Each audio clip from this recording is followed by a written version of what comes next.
Hello friend, Shri Balaji education group के online platform पे आप सभी का एक बार फिर से स्वागत है। आज का टॉपिक है इंसेक्ट बाइट। इंसेक्ट बाइट का मतलब होता है कीट दंश। इंसेक्ट बाइट फंडामेंटल का टॉपिक है एक। इंसेक्ट बाइट का मतलब होता है कीट दंश, हिंदी में इसका मीन्स होता है कीट दंश। तो स्कॉर्पियो मतलब होता है बिच्छू, एंड वाप्स का मतलब होता है ततैया, का मतलब बीज का मतलब होता है मधुमक्खी, एंड स्पाइडर मतलब मकड़ी, और टिक्स और स्नेक्स सांप, सांप वगैरह और मकड़ी वगैरह। तो इनके काटने से क्या प्रॉब्लम हो सकती है, इसके लिए फर्स्ट एड मैनेजमेंट क्या होता है, तो वो आज की क्लास में हम पढ़ेंगे। तो जो सांप होता है, मकड़ी होती है, मकड़ी मकड़ियाँ वगैरह, इनके काटने से क्या पॉइजन बॉडी के अंदर फैल सकता है। तो वो पॉइजन से बचने के लिए क्या करना चाहिए, तो ये सभी जो कीट है, इंसेक्ट है, इनके काटने से क्या है, बॉडी के अंदर पॉइजन फैल सकता है। तो इनके कारण क्या हो सकता है, कीट द्वारा काटने पर क्या होता है, स्किन पर क्या हो सकता है, वुंड हो सकता है, वुंड हो सकता है, और वहाँ पे पेन हो सकता है। स्किन पर वुंड हो सकता है और पेन हो सकता है।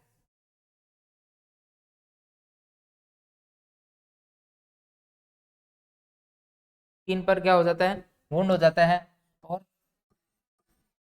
वुंड हो जाता है और वहाँ पे पेन हो जाता है। वुंड होता है और पेन होता है। तो वुंड स्किन पर क्या हो जाता है, वुंड होगा और पेन होगा जहाँ पे इसने काट लिया है, तो वहाँ पे वुंड हो जाएगा और पेन हो जाएगा। अगर इंसेक्ट ने बाइट किया है तो वहाँ पे वुंड हो जाएगा और पेन होगा। और पेन होने के कारण क्या होगा, वहाँ पे स्वेलिंग हो जाएगी, वहाँ पे क्या हो जाएगी, स्वेलिंग हो जाएगी, स्वेलिंग स्वेलिंग और पेन, स्वेलिंग, वुंड, ये सब चीज़ें हो सकती है। तो इनसे बचने के लिए क्या करना चाहिए, ये एक लोकल रिएक्शन, ये सब होने पे एक लोकल रिएक्शन हो जाती है, लोकल रिएक्शन, लोकल रिएक्शन हो सकती है बॉडी में। तो उसके कारण क्या है, शॉक में जा सकता है पेशेंट। ज़्यादा एलर्जी होने के कारण क्या हो सकता है, एलर्जी ज़्यादा होने के कारण पेशेंट क्या जा सकता है, शॉक में जा सकता है, शॉक में जा सकता है। तो ये आपको इंसेक्ट बाइट करने पे ये कंडीशन देखने को मिल सकती है। उसके बाद में नेक्स्ट है कि उसमें क्या साइन एंड सिम्टम दिखाई देंगे, साइन एंड सिम्टम्स, क्या साइन एंड सिम्टम दिखाई देंगे। साइन का मतलब होता है चिन्ह, एंड सिम्टम का मतलब होता है लक्षण। अगर स्कॉर्पियो अगर इंसेक्ट बाइट कर देता है तो उसके अंदर क्या साइन एंड सिम्टम आपको दिखाई देंगे। तो क्या साइन एंड सिम्टम दिखाएंगे, सबसे पहले पहला सिम्टम दिखाएगा, पहला सिम्टम जो दिखाई देगा वो दिखा स्टिंग सेंसेशन।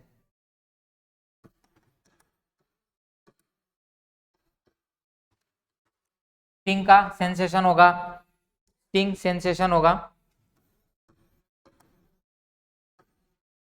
स्टिंग सेंसेशन मतलब जहां पे डंक लगा है उसका सेंसेशन होगा, वो डंक जहां पे चुभा है तो उसका सेंसेशन होगा। डंक लगने की क्या होगी, डंक लगने की अनुभूति होगी, सेंसेशन होगा। जहां पे डंक लगा है, यानी स्टिंग का मतलब यहाँ है डंक का लग जाना, स्टिंग का मतलब यहाँ पे होगा डंक का लग जाना।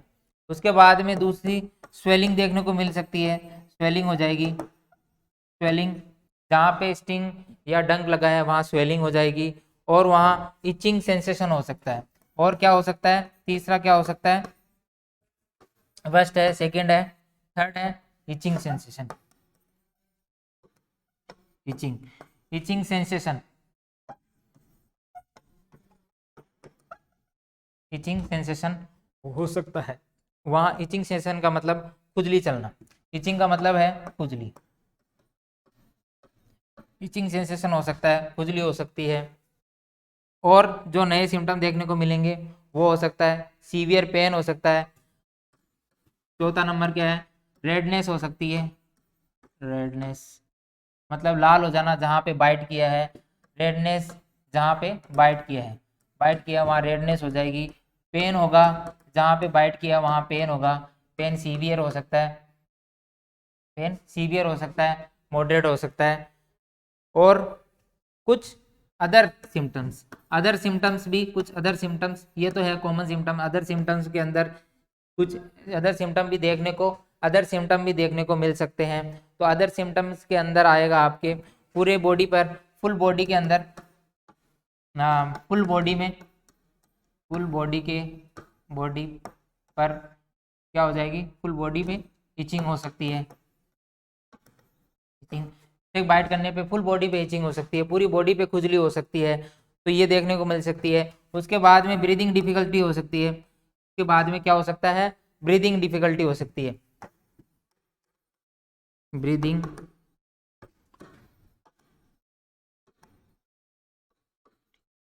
ब्रीदिंग डिफिकल्टी हो सकती है, यानी सांस लेने में प्रॉब्लम हो सकती है, सांस लेने में कठिनाई, लेने में कठिनाई हो सकती है,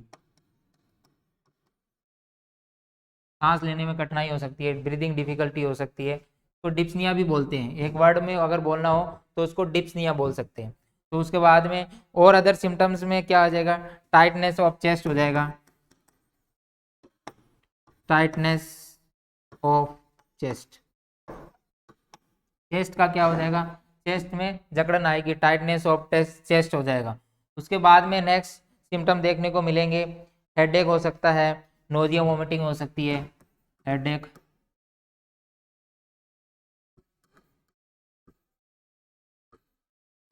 हेडेक हो सकता है, और नोजिया वोमिटिंग हो सकती है, वोमिटिंग हो सकता है। पेशेंट अगर स्मोक में भी जा सकता है, अगर सीवियर एलर्जी है, एलर्जी अगर सीवियर है, गंभीर एलर्जी है, मतलब बहुत ज़्यादा सीवियर एलर्जी है, तो शॉक में जा सकता है, एनाफाइलेटिक शॉक में जा सकता है। तो हेडेक मतलब सर दर्द हो गया, सर दर्द हो सकता है, और नोजिया मतलब जी घबराना, वोमिटिंग का मतलब है उल्टी, उल्टी हो सकता है। तो ये आपको सिम्टम देखने को मिल सकते हैं। एलर्जिक रिएक्शन होने के कारण, सीवियर एलर्जी रिएक्शन होने के कारण क्या हो सकता है, सीवियर एलर्जी रिएक्शन होने के कारण हो आपको एनाफाइलेटिक शॉक देखने को मिल सकता है, एनाफाइलेटिक शॉक देखने को मिल सकता है, एनाफाइलेटिक शॉक देखने को मिल सकता है। सीवियर एलर्जी होने के कारण एनाफाइलेटिक शॉक देखने को मिल सकता है। तो ये नेक्स्ट क्लास, और नेक्स्ट आपके, अब इसके अंदर फर्स्ट एड मैनेजमेंट क्या करेंगे, फर्स्ट एड मैनेजमेंट क्या करेंगे, फर्स्ट एड मैनेजमेंट क्या करेंगे जब इंसेक्ट बाइट कर लेता है। तो आप अभी मैंने बताया, सिम्टम बता दिए, अब इसके अंदर क्या फर्स्ट एड मैनेजमेंट कर सकते हैं। तो फर्स्ट एड मैनेज पर सबसे पहले क्या करेंगे, डंक लगे हुए स्थान का नज़दीकी से परीक्षण करेंगे, डंक लगे हुए स्थान का, जहाँ पे स्टिंग बाइट किया हुआ है, डंक है ना, स्टिंग बाइट किया हुआ है, वहाँ वहाँ पर क्या करेंगे, वहाँ पे अच्छे से एग्जामिनेशन करेंगे,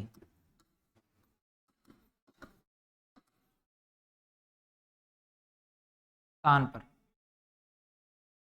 जंग स्टिंग जहाँ पे लगा हुआ है वहाँ एग्जामिनेशन करेंगे, उस स्थान का एग्जामिनेशन करेंगे, स्थान का, प्लेस का, जहाँ पे डंक लगा है उस स्थान का अच्छे से एग्जामिनेशन करेंगे, पता करेंगे किसने बाइट किया है, मतलब सांप ने काटा है, बिच्छू ने काटा है, या फिर किसने काटा है, तो उसका अच्छे से एग्जामिनेशन करेंगे। उसके बाद में यदि यदि इंसेक्ट का डंक यदि इंसेक्ट का डंक उभरा हुआ है हो तो उसे सावधानी पूर्वक निकाल देंगे। यदि यदि इंसेक्ट का स्टिंग, स्टिंग का मतलब है यहाँ पे डंक, डंक अगर ऊपर ऊपर दिखाई दे रहा है, दिखाई दे रहा है, दिखाई दे रहा है, तो उसे निकाल देंगे। अगर यदि इंसेक्ट का स्टिंग डंक दिखाई दे रहा है, अगर ऊपर ही जो डंक मारा है वो दिखाई दे रहा है, तो उसको डंक को निकाल देना चाहिए, ये उसका बेस्ट मैनेजमेंट होता है। अगर स्टिंग का सबसे पहले एग्जामिनेशन करेंगे, उसके बाद में अगर डंक लगा हुआ है तो उसको निकाल देंगे। अगर स्टिंग को कभी भी, स्टिंग जो होता है स्टिंग को कभी भी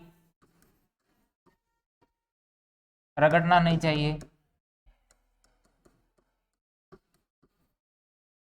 अगर स्टिंग दिख रहा है और आपको उसको कभी भी ऐसे रब नहीं करना है, रगड़ना नहीं है। रबिंग करने से, रगड़ने से क्या ज़्यादा प्रॉब्लम हो सकती है, पॉइजन ज़्यादा फैल सकता है, तो उसको कभी भी रगड़ना नहीं है। और अगर स्टिंग अंदर की तरफ है, अंदर है, अंदर धस गया है, तो उसे अंदर है तो उसे ज़्यादा निकालने की कोशिश नहीं करनी है। अंदर धस गया है तो उसे क्या करना है, उसको क्या करने देना है, डॉक्टर के पास भेज देना है। डॉक्टर के पास को भेज देना है, डॉक्टर के पास भेज देना है, डॉक्टर के पास उसे भेज देना है। अगर स्टिंग अंदर चला गया है तो उसे ज़्यादा निकालने की कोशिश नहीं करनी है, उसे भेज देना है। स्टिंग कभी भी रगड़ना नहीं चाहिए, स्टिंग को कभी भी रगड़ना नहीं चाहिए। काटे हुए स्थान पर जहाँ पे स्टिंग बाइट किया हुआ है ना, स्टिंग नहीं सॉरी इंसेक्ट बाइट किया है, इंसेक्ट बाइट किया है, बाइट किए हुए स्थान को क्या है, पानी, वाटर से और साबुन से, साबुन से, साबुन मतलब सोप साबुन से अच्छे से धो लेना चाहिए उसे। क्या इंसेक्ट जहाँ पे बाइट किया हुआ है उसे वाटर और साबुन से धो लेना चाहिए, उस एरिया को वाटर और साबुन से क्या कर लेना चाहिए, धो लेना चाहिए।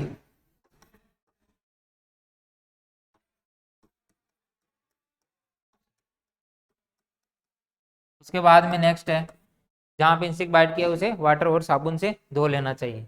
ये है साबुन का, सोप,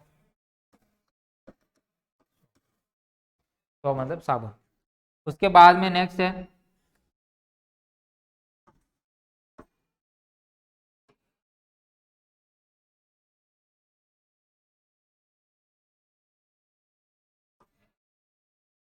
साबुन से धो लेना चाहिए। उसके बाद में काटे हुए स्थान पर बर्फ का सेक करें। अगर काटे हुए स्थान पे इंसेक्ट जहाँ बाइट किया हुआ है, बाइट किया हुआ है उस जगह पर, उस जगह पर आइस, आइस का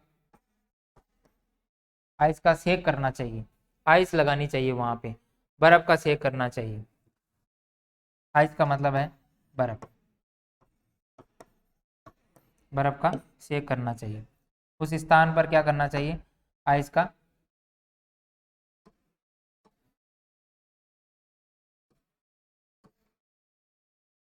उस स्थान पर आइस का सेक करना चाहिए।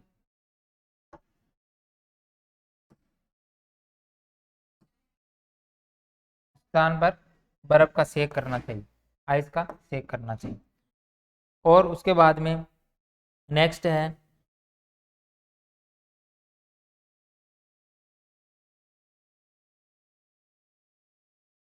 आइस का सेक करना चाहिए। उसके बाद में नेक्स्ट है, तो आइस आइस के सेक करने से क्या होगा, आइस के सेक करने से जो पेन कम हो जाएगा, पेन कम हो जाएगा, पेन कम हो जाएगा, स्वेलिंग कम हो जाएगी, स्वेलिंग है वो भी क्या हो जाएगी, कम हो जाएगी।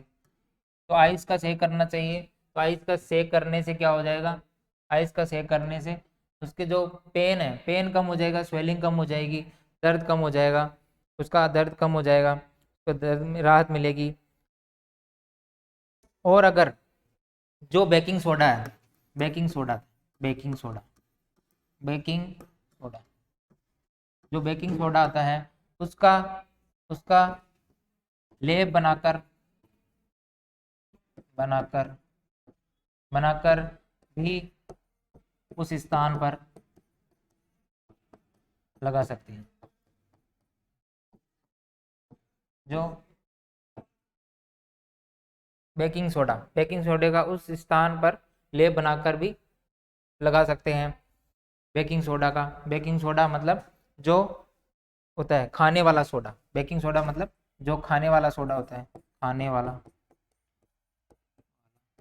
सोडा, बेकिंग सोडा का मतलब है खाने वाला सोडा। इसका लेप बनाकर भी आप उसके ऊपर लगा सकते हैं। उसके बाद में यदि पेशेंट के मुंह व गले में सूजन है तो उसे ठंडे पानी के कुल्ले कराने चाहिए। अगर पेशेंट के पेशेंट के माउथ में स्वेलिंग है तो उसे ठंडे पानी या आइस क्यूब है ना, ठंडे पानी का या आइस क्यूब क्या करने चाहिए, ठंडे पानी या आइस क्यूब ठंडा पानी के कुल्ले कराने चाहिए, ठंडे पानी का क्या करना चाहिए, गार्गल करने चाहिए, ठंडे पानी का कुल्ला कराना चाहिए, पानी का कुल्ला कराना चाहिए। और उसको आइस क्यूब दे सकते हैं, आइस क्यूब चूसने के लिए दे सकते हैं, क्या दे सकते हैं, आइस बर्फ, जो बर्फ है वो चूसने के लिए दे सकते हैं। जिससे क्या है, जो टंग में स्वेलिंग आई है, माउथ या टंग में, जीभ में भी आ सकती है, टंग में आ सकती है, तो वो स्वेलिंग क्या हो जाएगी, स्वेलिंग कम हो जाएगी, जो ये स्वेलिंग है वो कम हो जाएगी, और कम होगी स्वेलिंग माउथ में, और जो बर्फ के चूसने से पेन कम हो जाएगा, स्वेलिंग कम हो जाएगी। अगर क्या है, टंग अगर ज़्यादा स्वेलो हो जाती है तो एयरवे ब्लॉक हो सकता है, क्या हो सकता है, एयरवे ब्लॉक हो सकता है, एयरवे ब्लॉक हो सकता है। तो इसकी वजह से क्या करना चाहिए, उसको ठंडे पानी के कूले करा सकते हैं, और उसको आइस चूसने के लिए दे सकते हैं, बर्फ़ चूसने के लिए दे सकते हैं। उसके बाद में पेशेंट को अगर ज़्यादा खुजली हो रही है तो एंटीहिस्टामिन ड्रग्स दे सकते हैं। पेशेंट को अगर इचिंग हो रही है, अगर पेशेंट को क्या हो रहा है, इचिंग हो रहा है, पेशेंट को क्या हो रही है, इचिंग हो रही है, खुजली हो रही है, पेशेंट को खुजली हो रही है, इचिंग हो रही है, तो उसको क्या दे सकते हैं, पेशेंट को इचिंग या खुजली हो रही है,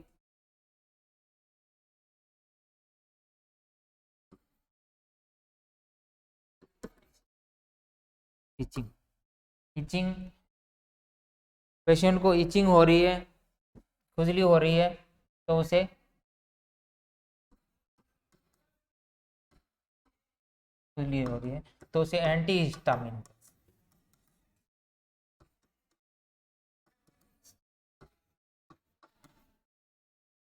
एंटीहिस्टामिन ड्रग्स दे सकते हैं। अगर इचिंग हो रही है, पेशेंट के बॉडी में, फुल बॉडी में इचिंग हो रही है, खुजली हो रही है, तो उसे एंटीहिस्टामिन्स ड्रग्स दे सकते हैं। एंटीहिस्टामिन ड्रग्स के अंदर जो आती है, एविल टेबलेट आती है, और सिट्रजिन आती है, 10 mg की, है ना, एविल आ सकती है, सिट्रजिन आ सकती है, लिवोसिट्रजिन आती है, तो ये टेबलेटें अपन दे सकते हैं एंटीहिस्टामिन ड्रग्स के अंदर, ये ड्रग्स आप दे सकते हो। उसके बाद में अगर पेशेंट को पेन होता है, अगर पेशेंट को क्या हो रहा है, पेन हो रहा है, तो उसे पेन किलर दे सकते हैं, पेन किलर दे सकते हैं। पेन किलर कुछ आती है एनाल्जेसिक्स टेबलेट्स, जैसे पीसीएम पेन किलर भी होती है, डाइक्लो हो सकती है, और आइबुप्रोफेन हो सकती है, तो ये कुछ पेन किलर भी दे सकते हैं। अगर पेशेंट को क्या हो रहा है, पेन हो रहा है, अगर पेशेंट को पेन हो रहा है तो उसको क्या देनी चाहिए, आइबुप्रोफेन, पीसीएम या फिर डाइक्लो, ऐसी कुछ टेबलेटें भी दे सकते हैं। उसके बाद में है, अगर पेशेंट को अगर सांस लेने में कठिनाई वगैरह हो रही है, पेशेंट को ब्रीदिंग डिफिकल्टी हो रही है,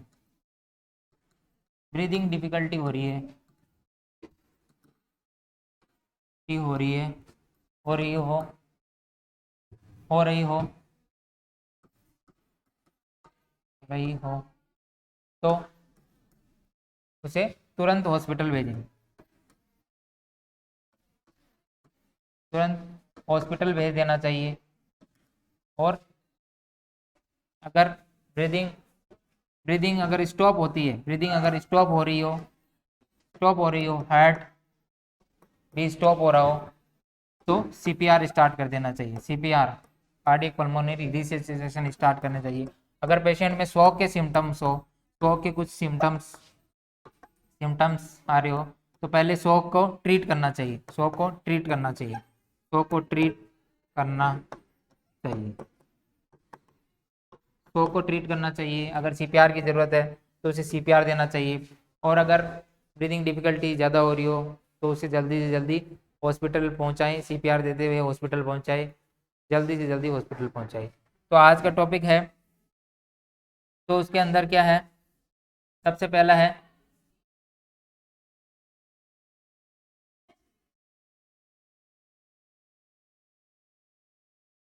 है कि इंसेक्ट बाइट यानी कीट दंश, तो स्कॉर्पियन, बिच्छू वगैरह इनके काटने से क्या हो सकती है, पॉइजन बॉडी में फैल सकता है। तो सेकंड है कि इसमें स्किन में क्या हो सकता है, वुंड हो सकता है, उसके स्वेलिंग हो सकती है, पेन हो सकता है। तो इसके अंदर साइन एंड सिम्टम जो देखने को मिलेंगे वो स्टिंग का सेंसेशन होगा, जहाँ पे बाइट किया है वहाँ स्टिंग का सेंसेशन हो जाएगा, और वहाँ डंक लगने की सेंसेशन होगा, खुजली होगी, इचिंग होगी, इंचिंग सेंसेशन होगा, स्वेलिंग होगी, ये सिम्टम देखने को मिलेंगे। उसके बाद में वहाँ रेडनेस हो सकती है, पेन हो सकता है। अदर सिम्टम्स के अंदर ये आएंगे, फुल बॉडी इचिंग हो सकती है, ब्रीदिंग डिफिकल्टी हो सकती है, टाइटनेस ऑफ चेस्ट हो सकता है, चेस्ट का टाइटनेस हो सकता है, हेडेक हो सकता है, वॉमिटिंग, नोजिया हो सकती है। उसके बाद में शॉक हो सकता है पेशेंट को, अगर सीवियर एलर्जी रिएक्शन होती है तो एनाफाइलेटिक शॉक हो सकता है, एनाफाइलेटिक शॉक हो सकता है। उसके बाद में नेक्स्ट मैंने बताया था फर्स्ट एड मैनेजमेंट में सबसे पहले क्या करेंगे, फर्स्ट एड मैनेजमेंट में एक बार फिर से बता देता हूँ। फर्स्ट एड मैनेजमेंट में जहाँ पे डंक लगा हुआ है, जहाँ पे डंक लगा हुआ है वहाँ का एग्जामिनेशन, उस स्थान का अच्छे से एग्जामिनेशन करेंगे। यदि इंसेक्ट का स्टिंग यानी डंक दिखाई दे रहा है, ऊपर दिखाई दे रहा है, तो उसे निकाल देंगे। अगर उसका डंक दिखाई देता है तो उसे हमेशा निकाल देना चाहिए। अगर स्टिंग, कभी भी स्टिंग को रगड़ना नहीं चाहिए, उसको रब नहीं करना चाहिए, क्योंकि वहाँ ज़्यादा पेन हो सकता है। स्टिंग अगर अंदर चला गया है तो उसे डॉक्टर के पास देना चाहिए, उसे निकालने की कोशिश नहीं करनी चाहिए।